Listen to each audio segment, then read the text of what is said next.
Hello, everyone. My name is Habib Bako, and I'm with Independent Sector. Thank you all for joining Channel B. This is a Zoom meeting function, so please, I would encourage folks to join the camera if you can, but also use the chat function. Before I turn it over to Dylan, I just wanted to express a deep thanks to Aspen Weave for partnering with us in this very timely conversation.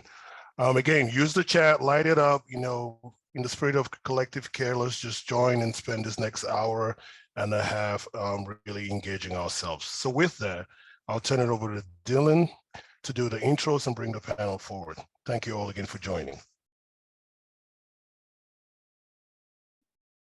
Thanks, Habib. And hello, everyone. My name is Dylan Tête. I'm coming to you from New Orleans. I'm very happy and honored to be with you all. I am joined with two of my colleagues, Muffy Mendoza and Rajiv Mehta. We belong to Weave, the Social Fabric Project. Weave was conceived, as Habib mentioned, by the Aspen Institute and social commentator David Brooks.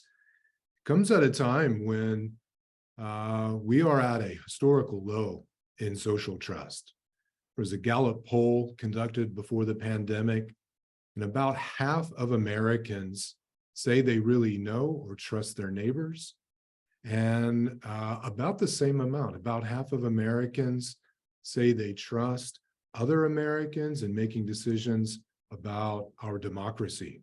And so Weave has really formalized and established itself to uplift and empower weavers all over this country to showcase their work and build skills and make stronger connections within communities and across the country. So thank you for joining us. We've got an exciting session planned for you. I'm going to introduce our two panelists, and then we're going to, in the spirit of Weave, break out into small groups and allow you to get to know each other and make connections.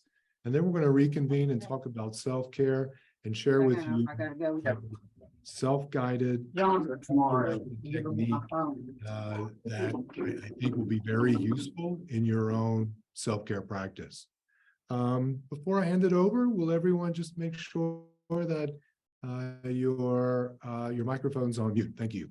Okay, let's get into this. Muffy Mendoza, thank you for joining from Pittsburgh. You're a celebrated author. You're also listed by The Root as one of America's most influential African Americans. Thank you for joining us. Will you tell us a little bit about your journey, who you are, your work, and why you do what you do? Sure. Thanks for being on the panel with me, Dylan. Thank you to Upswell for having us Weavers join this conversation. Why I do this work, that answer I think changes every day.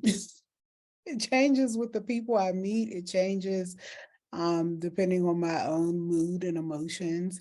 I would say today I do this work because it is my heart work, because it's the work that I'm glad to wake up and do every day, because I see the way it affects the emotions and feelings of others in a positive way. I do this work because it has had such a profound impact on other people that every time I want to quit, there's yet another reason to continue. So I would say that's the reason I do this work today. And tell us more about it. Tell us more about Brown Mamas. So Brown Mamas is first and foremost my place to create. It is the place where I can create with my heart. It is the place where I can create with my emotion. It is the place where I can dream and imagine new things for my community and for myself. And then secondary, it is a place, it's a safe space for Black mothers in Pittsburgh and beyond. The currency of our organization is validation. It is being heard, it is being understood, it is being felt, It is being able to show up in a place, whether that place is online or at the park or at the bowling alley or during a meditation session. It is a place where Black women can show up and expect and take for granted that they will be accepted as their whole, complete selves. And it started as just a meeting between moms. I met with 7 moms in my living room because I needed to find my people, and it bloomed into something much bigger than that. I started Brown Mamas kind of at the beginning of like what I call the mommy blogger movement. And I think at that time, no one was really checking for Black women, if I'm being honest. And I was one of the few people that was willing to say, not only are Black women, deserve to be heard, but Black women should be leading the forefront when we're having conversations about motherhood, considering our complex experience as mothers on American soil. And so it's my goal today and every day to really, redefine the American motherhood narrative to be not only just inclusive of Black mothers, but for Black women to be leaders in these communities that we have continually cared for, whether they are communities where Black and Brown people live or communities where Black and Brown people have historically served as caregivers. Now, Muffy, you've been doing this for a little over a decade now. Yes. Can we go back in time? What was going on? What was the situation in Pittsburgh, and what was going on in your life that called you forward to start this in your community? So I was personally going through postpartum depression when I started Brown Mamas, but also just from the perspective of what's happening in Pittsburgh or what's been happening in Pittsburgh way before I became a mom, is that Pittsburgh is historically one of the worst places in the country for Black women. The maternal morbidity and mortality rates here are dismal. Employment for Black women and Black men here is one of the worst in the country. Poverty rates for Black folks here, again, the worst in the country. And so at the time, I can't even say that I was well aware of that, but I think I felt that on some level. I felt that in my day-to-day life. I felt that when reflecting on my mother's mothering journey and looking at all the ways in which she, struggled to make ends meet, struggled to emotionally and physically, intellectually respond to the needs of her children without support. And so when I kind of put out the rallying call for, hey, here's a space for Black mothers, it was like offering someone water in a drought or in a desert, because it just did not exist.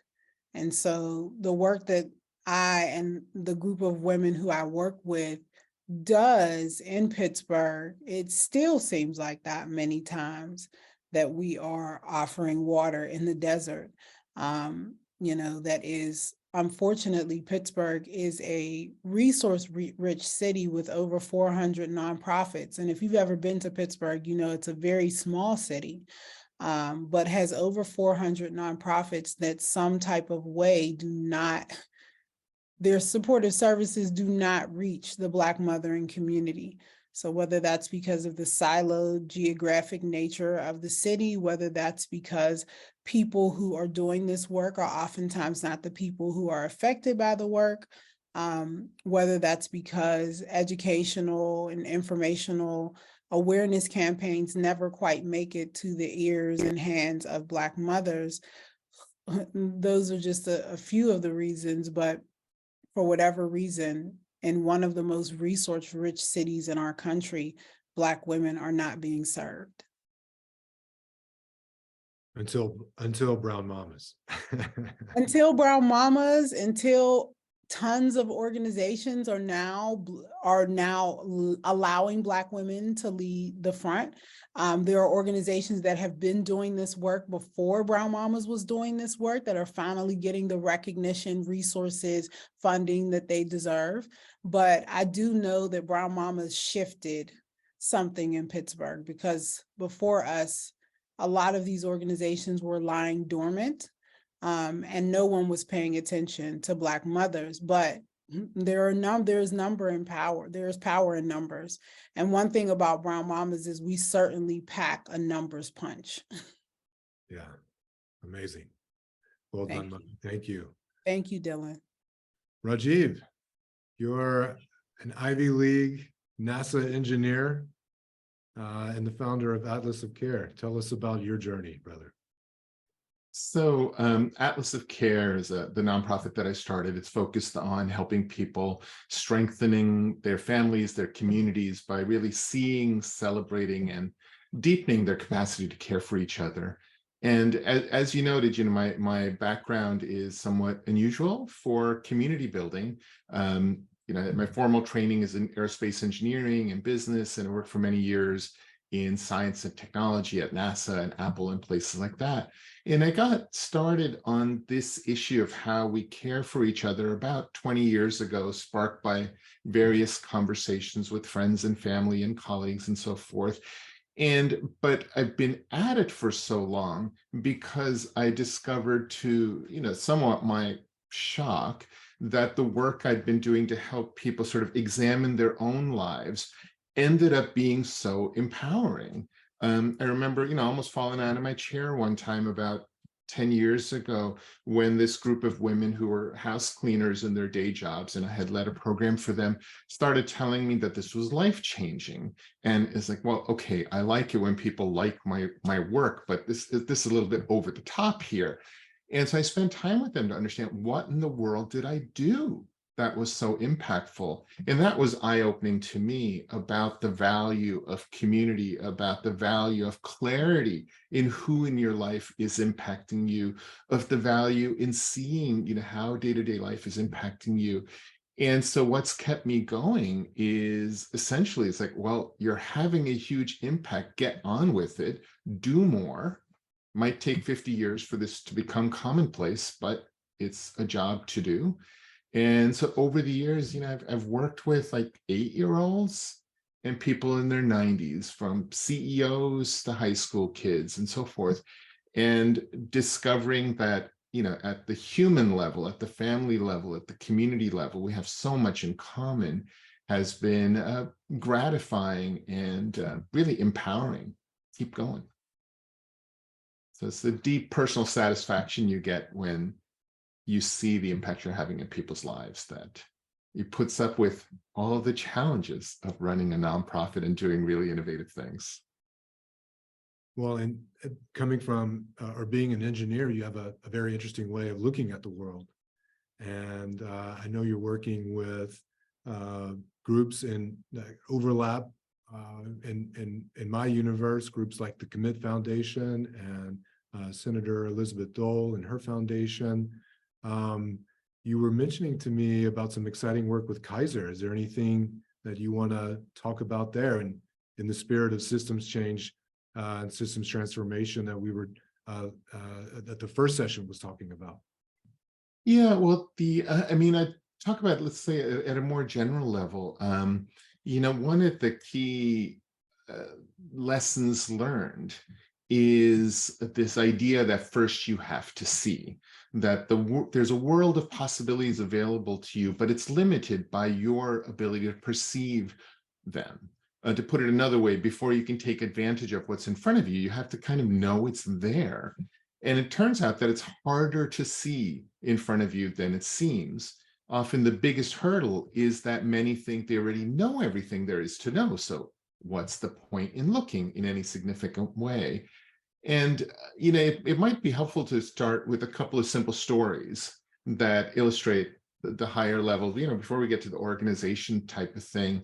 So one was a woman stuck at home during the pandemic with her family, and she started paying close attention to the different spaces in her room, in her home, and how they made her feel. And she discovered, to her surprise, that her daughter's bedroom was the most productive space for her, the mom, to work. It turns out that the daughter was the neatest person in the home, and the mom found that neatness and the colors, they're calming, allowing her to focus on her work, which gave her ideas for changing her office once she got back there. Another story, this is very recent, was an instructor at the Naval Academy had learned some tools to pay close attention to conversations and moods. And he taught this to a midshipman who was overly belligerent with everybody and very much at risk of expulsion. And using these tools for a couple of days was eye-opening, helping the midshipman see how his own actions were causing him to feel miserable and others to stay away. Now, he's not going to be able to change his behavior overnight, but for the first time, he has a sense that there's a possibility that his life could have more kindness and camaraderie in it. And both of these stories involved tools developed by Atlas. And while this sage advice to know yourself is ancient, there's actually been, in the last couple of decades, lots of innovation in ways to do that. This is if I could just sort of mention this, that these advances help us explore our personal lives. And as one of the people in the earlier panel talked, self-care needs to be seen as a community thing, not a solo thing. And these tools allow you to become aware of your day-to-day life, the people you interact with at home, at work, in your community, how you spend your time, the spaces you live in, and so forth, and become more aware of how all of this is impacting your kind of physical, emotional, and spiritual well-being. And the more you can celebrate and take full advantage of all the assets available to you, the collective capacities of your own little ecosystem. And so when we're working with organizations, whether it's, the Navy or some company or a community group or a Rotary Club or whatever, it's about the people together discovering their capacities, discovering their connections with each other. For our session today, there are many tools and methods you can take advantage of. Muffy is going to share one simple tool with you a little later in the program, and might as well put them up in the chat. There are several tools available on the Atlas of Care's website. And if you like those and want to create your own, I'll refer you to a wonderful book called Observe, Collect, Draw, and we'll put the links in the chat for both of those. Oh, they're already there. So thanks, Lorraine. Thanks, Raj. I'd like to share a little bit. Those stories resonate with me deeply. Having redeployed from Iraq and relocated my family to New Orleans 3 months before Hurricane Katrina, where my life changed again. It didn't matter that I had a West Point diploma. It didn't matter that I was an airborne ranger. I felt completely alone, isolated, and cut off from everyone that I loved and everyone that I had counted on so closely. At the same time, I began hearing about this thing called traumatic brain injury. And this is, we know now, the signature wound from the war in Iraq. There are about 450,000 service members since 9/11 who are living with a brain injury. And I became very curious about it. I saw my buddies. I knew how much I was struggling. I saw my friends struggling. And I got very curious. My curiosity led me to places like Walter Reed, where I met the TBI inpatient director there, who was literally putting skulls and brain tissue back together. I went to the Center for the Intrepid in San Antonio. I went to the VA's, the hub of the VA's Polytrauma Network of Care. And what everyone was describing to me was not only a gap in the continuum of care, but a cliff. And so what? We could deliver the best state-of-the-art medicine, but when that service member is discharged from the hospital, there's virtually nothing in the community to keep them moving forward, to keep them engaged, and keep them viable. And so I stumbled on a blueprint that was community itself as the intervention, a blueprint to build from the ground up, an intentional type of community that could be designed and wired to optimize reintegration, social reintegration for warriors living with a traumatic brain injury. And we broke ground in 2016. We just signed our 100th lease. I'm happy to report that community as the intervention is working. It's alive and well. We concluded a 5-year cohort study. Here's one thing that we learned from that study, that social capital is health capital. And when you look at the data, one outcome was resilience spiked during the pandemic in 2020. Resilience scores spiked at Bastion. It's called Bastion, the community for our warriors. And why is that? Well, part of what we do at Bastion is integrate neighbors into the care team. And so that is something that the VA cannot do. But we're fulfilling that prescription at Bastion. The other outcome that's noteworthy is that loneliness decreased at a time when it was intensifying to epidemic proportions all over the world. And so that's interesting. Well-being also increased over the same amount of time. In fact, if you look at scores, if you looked at some of the scales that we use to measure things like social functioning and social connectedness, these scores on average jumped drastically, 20 and 30 points. And so, you know, in looking at this very specific work, one of the lessons I learned was social capital is health capital. And how important is that in a low-income community? I didn't realize at the time when I started this journey that I would be working predominantly in African-American community, but we're living in a qualified census tract that's totally under-resourced and ground zero for the London Avenue Canal breach, which brought 6 feet of water after Hurricane Katrina. Muffy, I heard a lot about resources in the first session. One of my friends, one of my Black colleagues told me once, and this has always stuck with me, that Dylan, white people get resources, Black people get programs. You know, and I think there's a lot of similarities. I haven't been there yet, but Pittsburgh just made my to-do list. Do you see some of the same things happening or the same kind of situation in Pittsburgh? Every single day.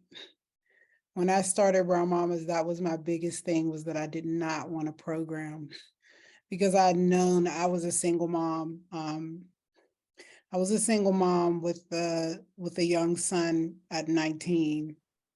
And while programs were definitely a ladder, they also created a kind of chaos in my life, a chaos of, I got to make it to class by 8 a.m., but the place I get free diapers from doesn't open till 9 a.m. And I have a next class at 10. How do I get there and here at the same time?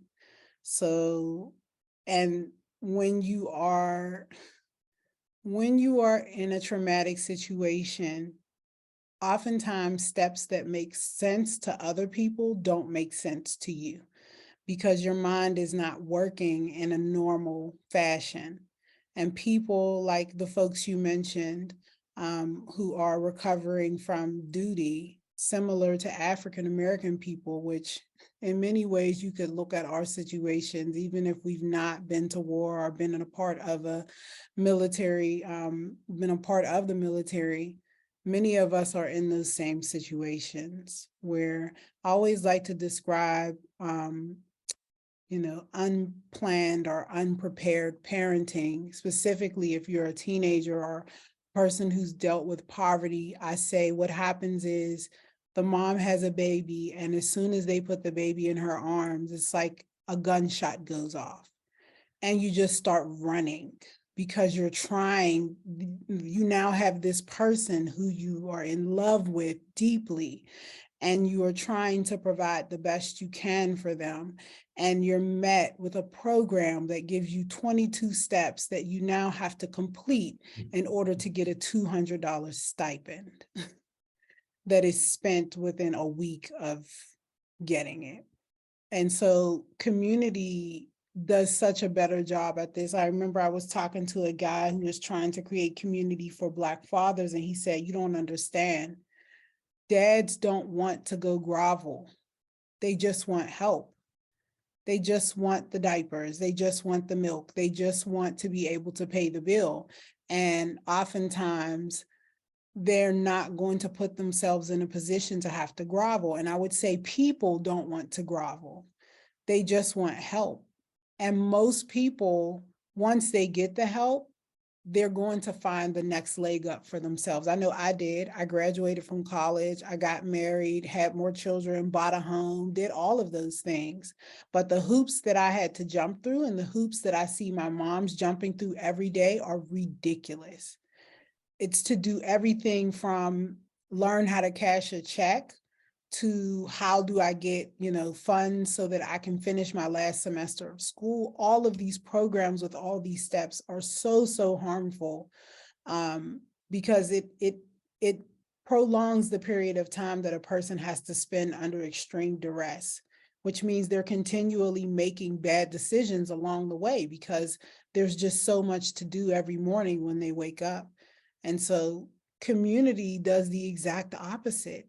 It just puts the resources within grasp to the person. And even if they have to go to another individual to get the resources, which is oftentimes the course, there's no application.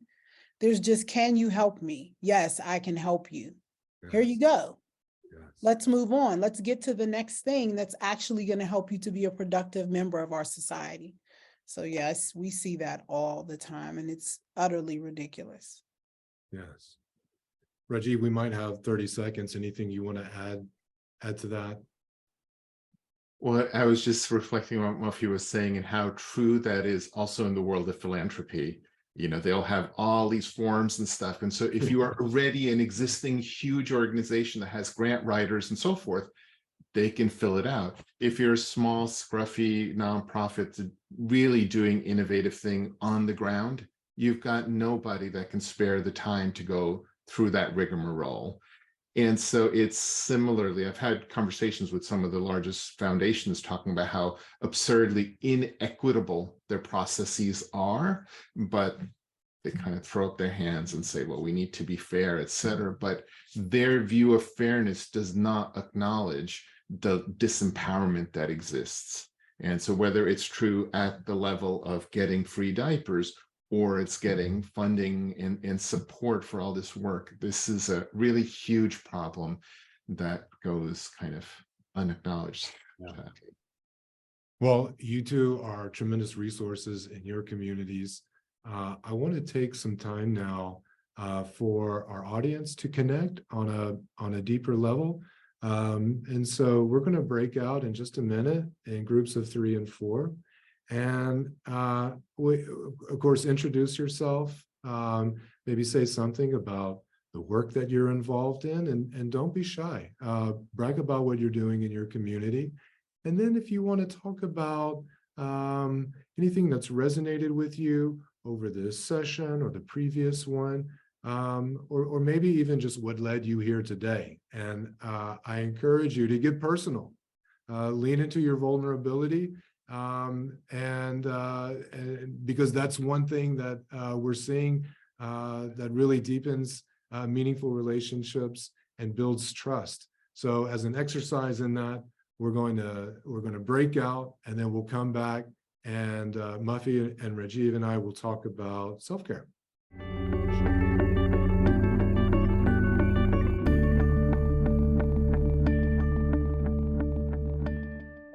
Okay, well, welcome back, everyone. I hope you found that engaging and fun to connect with people.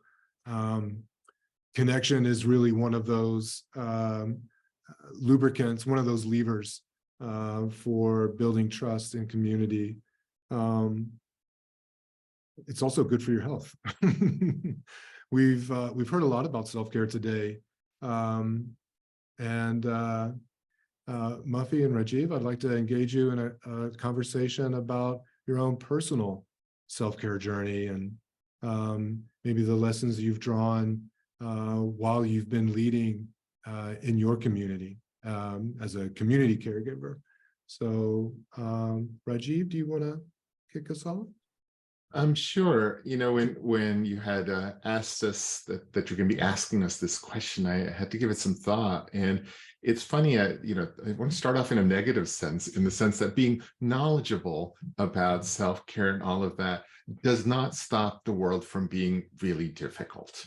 And so, it's not like I have some magic wand that I'm always going through life in serenity and so forth.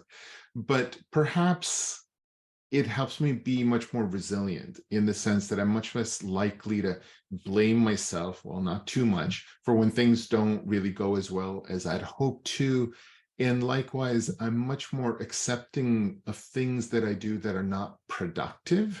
Like in the opening keynote about, like spending too many hours watching soccer on TV or reading mysteries that are not productive, but apparently are crucial to my well-being.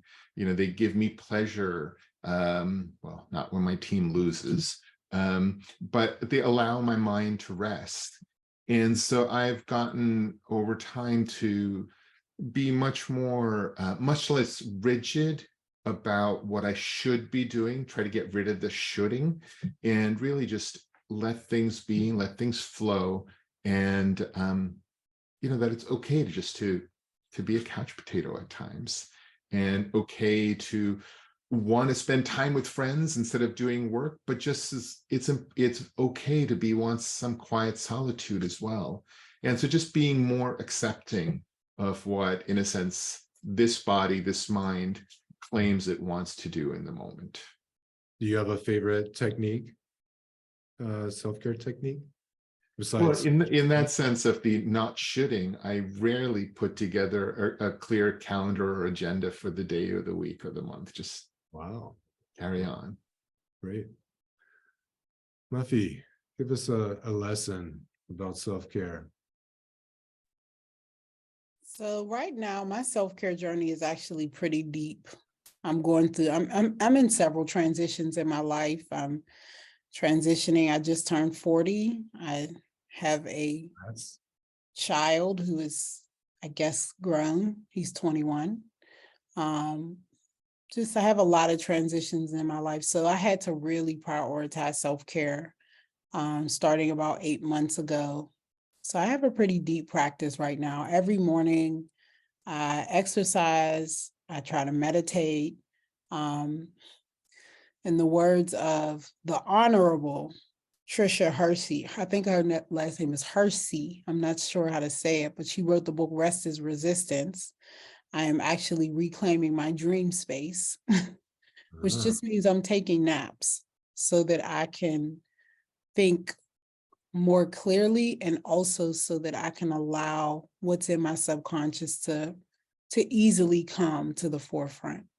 And I would say, in terms of a lesson about self-care, what I'm learning for myself right now is that I am a member of my community. And I think as community leaders, it is so easy to forget that you are a part of the community. And when you're not well, the community is not well. It needs your catalyzing force. It needs your consistency. It needs your clarity of mind to add to it, even though there are a plethora of ideas, I think, coming together when you build community, it still needs the clearness of your mind and your ability to create in order for it to be the best that it can be. Wow. I am learning myself a new way of existing in the world. I'm noticing that the more I heal myself, the more I heal my children. the more, and it goes back to, the more I'm healing my ancestors, because their trauma, I've inherited that pain and that suffering as well. And so it's really interesting from a personal perspective how healing works. You're not just healing yourself, you're healing your family, you're healing your community in the same way.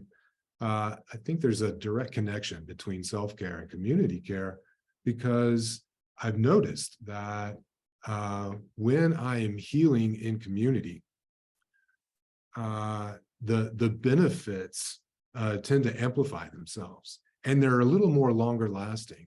And I think there are studies that have shown for folks who have received cognitive behavioral therapy, the effect or the benefits tend to lessen if they're not plugged into a community, engaged in a community. Is that something that you guys have experienced as well? Yeah. Yeah, in fact, I mean, to my mind, this question, self-care versus community care is almost like it's a bad question. I think they are inseparable. We are social beings. We don't live alone. We cannot thrive alone. So to my mind, focusing narrowly on self-care in the singular, about caring for yourself, is not just sort of nonsensical, but it is damaging. It is counterproductive. We must focus on self-care in the plural, about caring for and by the community as as a starting point. And I, want to encourage people, when they think about community care, kind of start by paying attention to how the community is caring for you, how your thriving is made possible by others. We in America have, this mythology, the self-made person and all the rest of it. Giving care isn't that nice, but receiving care, it's like, oh, I don't need that. It is just so flawed.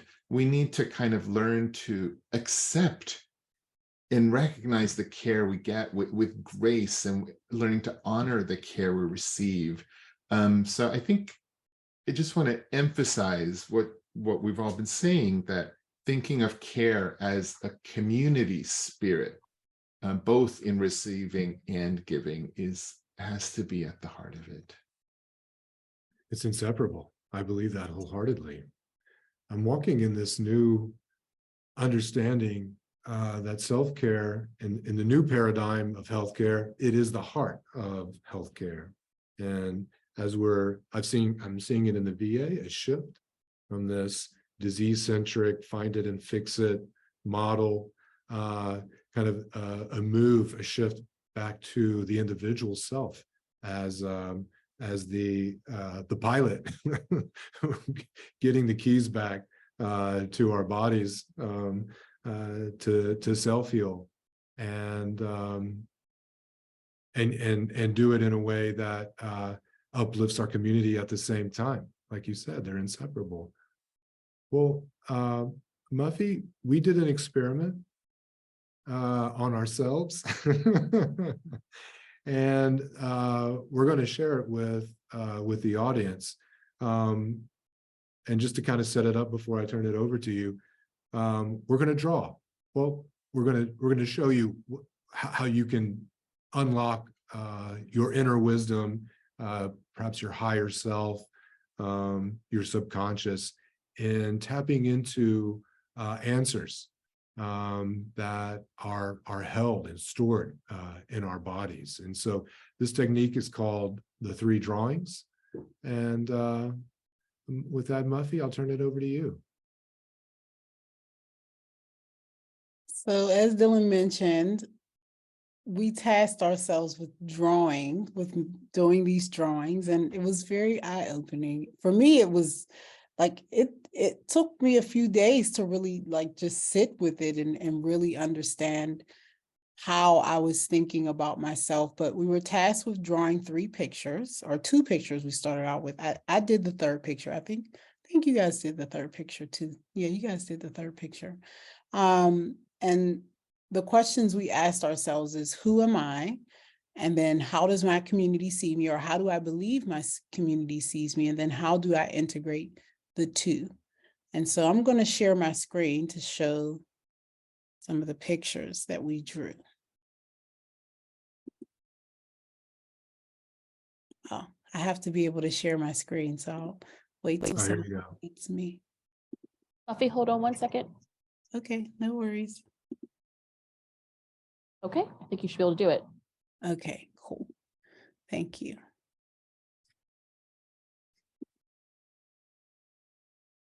All right, now I got to go back to it. Sorry.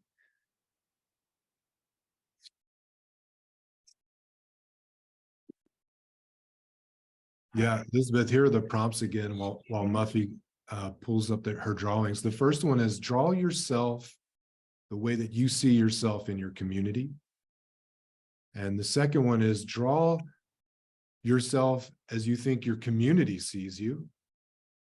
And then after some reflection, the third prompt is draw yourself how you want to show up in your community. And I'll put these in the chat while Muffy pulls it up. Okay, I think it's letting me share. Okay, here we go. So this was the first one that I drew, and I should preface this. I guess I'm just going to give a little bit of background. Like I said, I am currently in a lot of transitions. I just turned 40. I'm thinking about what's next for my community, Brown Mamas. And then I'm also, I'm raising a young adult now with 2 teenage children. So I have a 21-year-old, a 14-year-old, and a 15-year-old, and just experiencing a lot of changes in my life. And unsure where I really want to be attached at and where I don't want to be attached at. And so the first drawing that I drew was of how I see myself was the sky. So I kind of see myself as like an inspiration to a lot of people, but always able to like take different shapes, different forms. This is how I want to see myself. That's why I put the clouds in there, because I feel like looking up at the sky, at the clouds, the clouds are constantly moving. They're changing shapes. They're able to kind of express themselves in whatever feels good in the moment. And just always having a sense of movement, but still being able to provide protection and nourishment and inspiration to anybody who looks up at the sky. And then I put a picture of a tree to represent how I feel like people see me. When I've talked to people or members of my community, friends, neighbors, they always tell me that I seem like I'm so solid. I have a good foundation. I'm very rooted. And I also know that the community that I've created gives people the opportunity to get rest. It gives them the opportunity to find solace, find people. I have women who work for me, so they're able to, have some of their physical resources met. And so I just felt like people see me as a tree. They see me as someone who is able to provide respite and care and resources to them. And then the last one was really difficult for me because I don't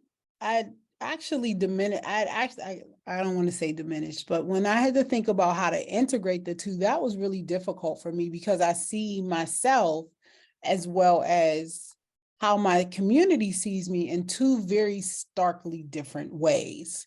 And sometimes that's really difficult for me because sometimes I don't want to be attached. I want to provide, but I just would like to be detached and allow myself to be able to take form.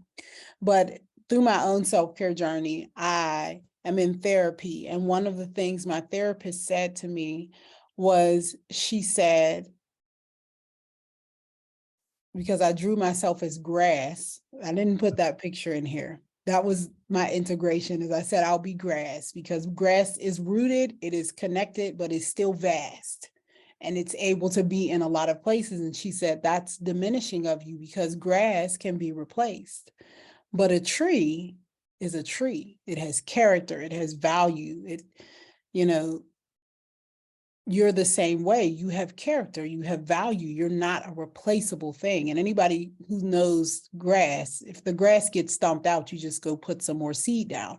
But a tree can never be really replaced. It has such intricacies and nuances. So what I settled on was the earth. And at first I was really scared of making myself the earth, because I was like, who are you to be the earth, right? Like, the earth is vast, and it is everything. It is all encompassing. But then I had to be reminded that is, so I have a symbol that I wear on my neck. I'll try to get you guys to see it, but it's here. And I wear this every day, everywhere. And it symbolizes that the earth has weight.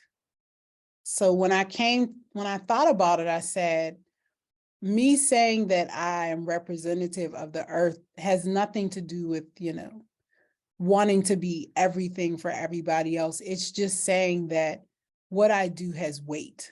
What I do carries weight. And also, when I looked up this symbol, when I bought this, one of the reasons why I wanted to have this symbol to carry with me for the rest of my life is because it's a remembrance that not only does the earth have weight, but it sustains and you do not harm it. And so I'm always thinking about not only how does the work that I do, is it harming others, but also, am I harming myself? Am I staying true to myself, recognizing that the feminine principle has weight, it has value, it has mass, and it is deserving of protection? So the way I thought about integrating the two really had a lot to do with acknowledging my own presence, acknowledging the weight that I bring into the world, but also acknowledging my ability to transform into whatever I want to transform into, because the earth is abundant and it has a myriad of ways that it manifests the energy that it is sourcing from our universe. And so just recognizing that I have the ability to do that, really resonated with me. And I'm going to keep these pictures. And I actually had told Dylan that I'll probably do this exercise every month for the next 6 months, just to see how my own ideas about myself change, and to really think more realistically about how my community views me. Because also when I drew this picture of the earth, something I thought about was all of us are the earth.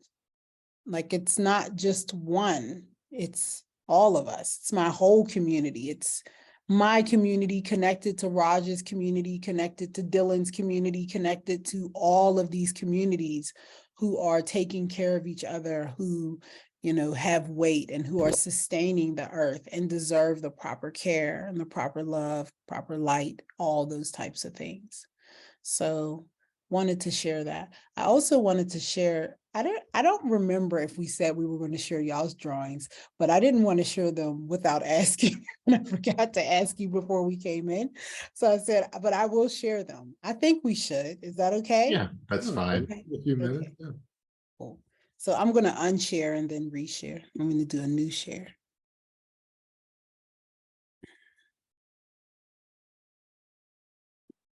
Wait a minute.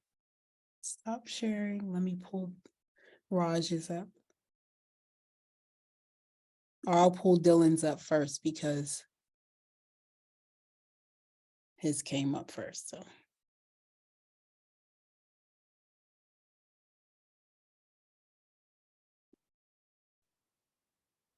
I think it will be interesting to see how these change over time. Right. And as they should, because we're constantly changing. Okay, so this is Dylan's picture. Do you want to explain it, Dylan? Well, this is me. I know it's rather abstract, and that's what comes up for me, but I'm a channel. I'm a portal. I'm a conduit for healing in my community. And it's interesting because just like the earth kind of came up for you in your third drawing, those orbs on the left and right are worlds that have already come, and worlds that are that are coming into shape now, coming into being, coming into existence. And so that's kind of how I saw myself, but a channel. And then, well, it's good to practice this technique with colors, because the colors can actually bring a lot forward for you. And so in this example, I'm cueing on a color that came up in the first drawing, but this sort of connecting tissue, and I'm connecting people in my community. And I think they see me a certain way, and maybe they think that I'm rich, and so I put that dollar symbol. I'm not, by the way. I think they see me as this kind of zenned out kind of person, and I drive this old beat up red truck. And so I know that they kind of see me as hardworking, or at least that's what came up for me. But connective tissue. And then the third one, after reflecting on how I wanted to show up now, I just wanted to be myself. And so I drew this picture with these kind of big eyes to see and big ears to hear, a mouth, because Muffy actually said something that really resonated with me, which was, our voice is our currency, the stories we tell. Our voice is the currency. And then if I could, I would have drawn a big heart in that chest of mine. But I just wanted to show up as myself. And it was, so what the experience was like for me was very centering, very grounded, and very hopeful. Thanks, Muffy. I love it. I love it. And let me just say, I love this picture. This idea of like bringing forth the souls from beginning and end, I think is just so yummy, and just makes me feel like, wow, that is in fact what we're doing as community members, is we are, sitting in the seats of our ancestors, but making space for the people who are coming after us. And I think that is so important, or, to just be a bridge and a connection for what is and what is, what is and what is unknown and what isn't anymore. I think is just beautiful. Okay, I'm going to pull Raj's picture up. I had these all in different places, so I am. I think we've come to the end. I just got the nod, unfortunately. But have to save I'm it. sorry, Raj. But thank you. Thanks to each of you. We are bridges, aren't we? We're bridging divides, and that is the spirit of Weave. If you are interested in joining Weave, the social fabric project, come join us at weavers.org and register and get connected to announcements on fellowships, on grants. Get connected with other peers in your community, around your neighborhood. And there's a learning center as well, where you can brush up on your skills for things like advocacy and community organizing. It's a wonderful resource, and you are all invited. I hope you will join us. Thank you so much. This has been a great honor, and I'll see you guys around. Cheryl, I'll kick it over to you. All right. Thank you. Oh, wow, this was great. Thanks to our workshop presenters, Muffy Mendoza, Rajiv Mehta, and Dylan Tête. You guys have really given us a new way to think about how we need to step up and be caring in the communities that we serve. And we really appreciate your being here today. So it looks like, Akila, that we are coming to a close. So I'm going to turn it back to our very capable new president and CEO, Akila Watkins, to close this out. Thank you so much, Cheryl. I deeply appreciate your facilitation. And I deeply appreciate the level of vulnerability and transparency. So, I think a couple of sort of personal reflections before I go into my closing remarks.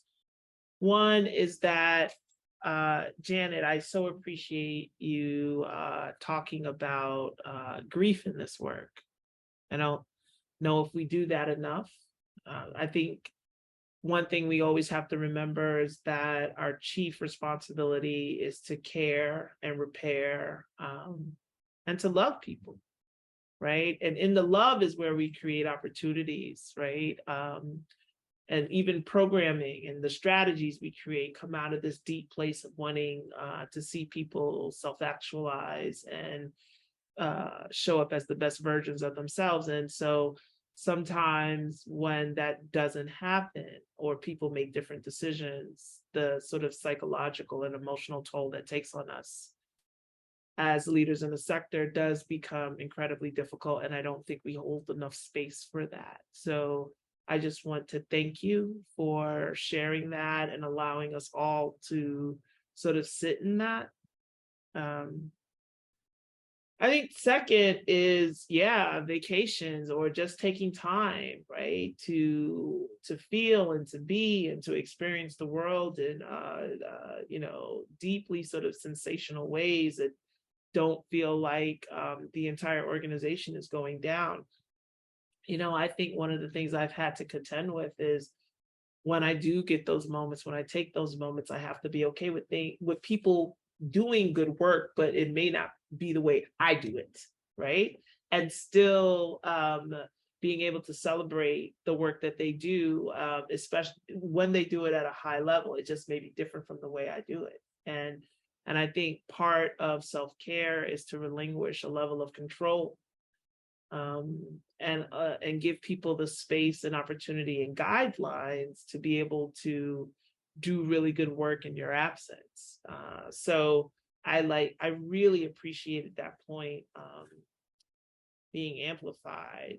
And finally, the modeling. I think as leaders, we can have really good policies, but I do think our staffs do look at how we sort of embrace and embody those policies. And I think this is just, we have to hold our own selves and each other accountable for our own care, and to know that it is important for us to seek our own mental health, to go on vacations, and just to care for ourselves at a very basic level. And it's important for us to allow even our staffs to see that, right? So it gives them permission to know that they can model that. So I really appreciate this conversation. I appreciate just some of the insights that have come from it, and I hope for us to continue that. Well, let me just say, I can't believe we're wrapping the day up already. Feels like it just literally started. Dr. Falami opening up with the paradigm shift, that was amazing. And I think we all have to be reminded of that. The way she talked about going beyond to make things holistic is real. I resonated with that so much because I think about my own health challenges, just like we all have.